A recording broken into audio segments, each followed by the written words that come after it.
ಮೊನ್ನೆ ನಡೆದಿರುವಂಥ ವಿಧಾನ ಪರಿಷತ್ನ ಚುನಾವಣೆಯಲ್ಲಿ ಭಾರತೀಯ ಜನತಾ ಪಾರ್ಟಿಯ ಇಬ್ಬರು ಅಭ್ಯರ್ಥಿಗಳು ಗೆಲುವನ್ನು ಸಾಧಿಸಿದ್ದಾರೆ. ಅವರಿಗೆ ಅಭಿನಂದನೆಗಳನ್ನು ನಾನು ಸಲ್ಲಿಸ್ತೇನೆ. ವಿಶೇಷವಾಗಿ ಈ ಸಂದರ್ಭದಲ್ಲಿ ಒಂದಷ್ಟು ಅಡ್ಡ ಮತದಾನ ಆಗಿದೆ ಅನ್ನತಕ್ಕಂಥದ್ದು ತಿಳಿದು ಬಂದಿದೆ. ಭಾಳ ದಿನಗಳಿಂದ ಇದಕ್ಕೆ ಪೂರ್ವ ತಯಾರಿಯನ್ನು ಮಾಡಿರ್ತಕ್ಕಂಥ ರಾಜ್ಯಾಧ್ಯಕ್ಷರು, ನಮ್ಮ ವಿರೋಧ ಪಕ್ಷ ನಾಯಕರು ಸಹಜವಾಗಿರ್ತಕ್ಕಂಥ ಈ ಅಡ್ಡ ಮತದಾನದಿಂದ ನೋವಾಗಿರುವಂಥದ್ದು ಸಹಜ. ಎಲ್ಲ ಪ್ರಯತ್ನಗಳಿದ್ದು ಪಾರ್ಟಿಯ ಸಿದ್ಧಾಂತ, ವಿಚಾರ, ನಿಷ್ಠೆ ಇದರ ಆಧಾರದಲ್ಲಿ ಅವ್ರಿಗೆ ಸೀಟುಗಳನ್ನು ಕೊಟ್ಟು ಗೆಲ್ಲಿಸಿರತಕ್ಕಂಥದ್ದು ಭಾರತೀಯ ಜನತಾ ಪಾರ್ಟಿ.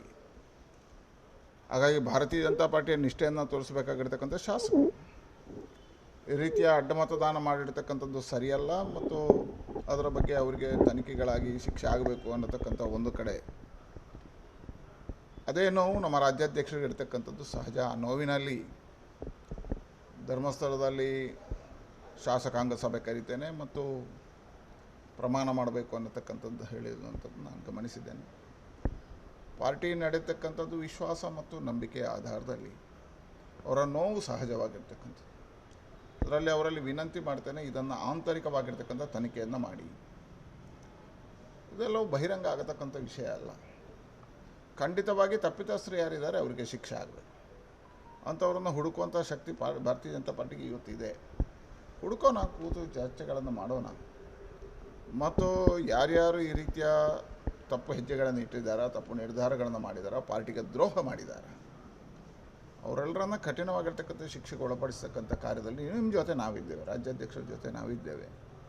ಹಾಗಾಗಿ ಈ ಕಾರ್ಯ ಏನಿದೆ, ನಾವು ಧರ್ಮಸ್ಥಳದ ಹೆಸರು ಇವತ್ತಿನ ಸ್ಥಿತಿಯಲ್ಲಿ ರಾಜಕಾರಣದಲ್ಲಿ ದೇವರ ಹೆಸರುಗಳನ್ನು ತರ್ತಕ್ಕಂಥದ್ದು, ದೇವರ ಪ್ರಮಾಣ ಮಾಡ್ತಕ್ಕಂಥದ್ದು ಅಷ್ಟು ಸಮಂಜಸ ಅಲ್ಲ ಅಂತ ನನ್ನ ಭಾವನೆ, ವೈಯಕ್ತಿಕ ಭಾವನೆಗಳು. ಹಾಗೆ ಅವರಲ್ಲಿ ವಿನಂತಿ ಮಾಡ್ತೇನೆ, ಈ ಎಲ್ಲ ಕಾರ್ಯವನ್ನು ಬಿಟ್ಟು ಯಾವ ರೀತಿಯಲ್ಲಿ ಆಗಿದೆ ಅನ್ನತಕ್ಕಂಥದ್ದು ತನಿಖೆಯನ್ನು ಮಾಡುವಂಥದ್ದು ಒಳ್ಳೆಯದು ಅಂತ. ಈಗಾಗಲೇ ಅವರು ಸಮಿತಿಯ ರಚನೆ ಮಾಡಿದ್ದಾರೆ, ಒಳ್ಳೆಯ ಅಂಶಗಳನ್ನು ಪ್ರಕಟೀಕರಣ ಮಾಡಿದ್ದಾರೆ. ಸಿ ಟಿ ರವಿ, ನಮ್ಮ ಮಹೇಶ್ ತೆಂಗಿನಕಾಯಿ, ಎನ್ ಮಹೇಶ್ ಇವರ ನೇತೃತ್ವದಲ್ಲಿ ಮಾಡಿದ್ದಾರೆ.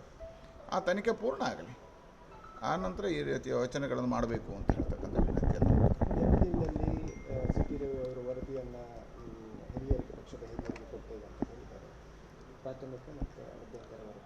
ಖಂಡಿತವಾಗಿಯೂ ಸಿ ಟಿ ರವಿ ಅವರು ಏನು ಹೇಳಿದ್ದಾರೆ ಅದಕ್ಕೆ ಪೂರ್ವ ತಯಾರಿಗಳನ್ನು ಮಾಡ್ಕೊಂಡಿದ್ದಾರೆ ಅಂತ ನನಗೆ ಅನ್ನಿಸ್ತದೆ. ಈಗಾಗಲೇ ತಯಾರಿ ನಡೀತಾ ಇದೆ ಮತ್ತು ನಮ್ಮ ಪಾರ್ಟಿ ಶಿಸ್ತಿಗೆ ಹೆಸರಾಗಿರ್ತಕ್ಕಂಥ ಪಾರ್ಟಿ. ಇಂಥ ಯಾರೇ ತಪ್ಪುಗಳನ್ನು ಮಾಡಿದರೂ ಅದನ್ನು ಹುಡುಕ್ತೀವಿ ಮತ್ತು ಅವ್ರ ಮೇಲೆ ಶಿಕ್ಷೆಯನ್ನು ತೊಗೊಳ್ತದೆ. ಹಿಂದಿನ ಉದಾಹರಣೆಗಳಿದ್ದಾವೆ ಇಂಥದ್ದು ಹಲವಾರು.